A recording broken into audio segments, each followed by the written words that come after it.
আমরা ডিজিটালের বিরুদ্ধে নই, তবে ডিজিটালের নামে ডিজিট বাড়ানোর বিরুদ্ধে। আইসিটি খাতে গুরুত্ব আমি স্বীকার করছি, কিন্তু গুরুত্বের নামে গড়মিল মেনে নিতে কষ্ট হয়।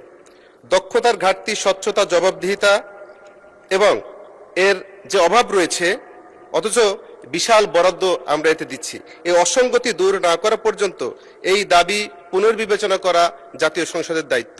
মাননীয় স্পিকার, সারা বাংলাদেশে কম্পিউটার ল্যাব স্থাপিত আছে 11,307টি। তার মধ্যে আমার আসনেই 2টি থানায় 37টি রয়েছে। আমি আমার আসলে খোঁজ নিয়ে দেখেছি যে অর্ধেক পরিমাণ ল্যাব অকার্যকর অবস্থায় রয়েছে। তার মানে আমার আসন দ্বারা যদি বিচার বিশ্লেষণ করি, সারা বাংলাদেশে 11,000-এর মধ্যে আমরা 6,000ও ল্যাব কার্যকর আছে বলে মনে করছি না। সুতরাং এখানে শুধুমাত্র ল্যাব অকার্যকর তা নয়, আইসিটি শিক্ষক সংকট রয়েছে, ইন্টারনেটের সংযোগ দুর্বল, ধীরগতি, বিদ্যুৎ সমস্যার প্রভাব, রক্ষণাবেক্ষণের জন্য বাজেট হলেও তা ব্যবহৃত হয় না। ডিজিটাল বৈষম্য রয়ে গেছে, শহরের তুলনায় গ্রামে দ্রুতগতি ইন্টারনেটের আরো বেশি অপ্রতুল। মাননীয় স্পিকার, বাজেট বরাদ্দ না বাড়িয়ে দুর্নীতি বন্ধ করুন। কম বরাদ্দেই অনেক বেশি বরকত হবে আমরা বিশ্বাস করি।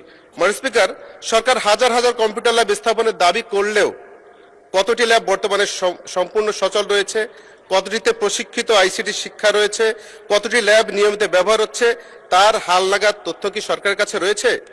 তথ্য ও যোগাযোগের প্রযুক্তি খাতে বিপুল অর্থ বরাদ্দ হলেও জনগণ জানতে চায় এই বিনিয়োগের বিপরীতে কতজন দক্ষ কর্মসংস্থান পেয়েছে, কতটি প্রকল্প সময়মতো সম্পন্ন হয়েছে এবং ডিজিটাল সেবার মান কতটা উন্নত হয়েছে। জবাবদিহিতা, সুশাসন ও কার্যকর ফলাফল নিশ্চিত না করে শুধু বরাদ্দ বৃদ্ধি করলে জনগণের প্রত্যাশা পূরণ হবে না।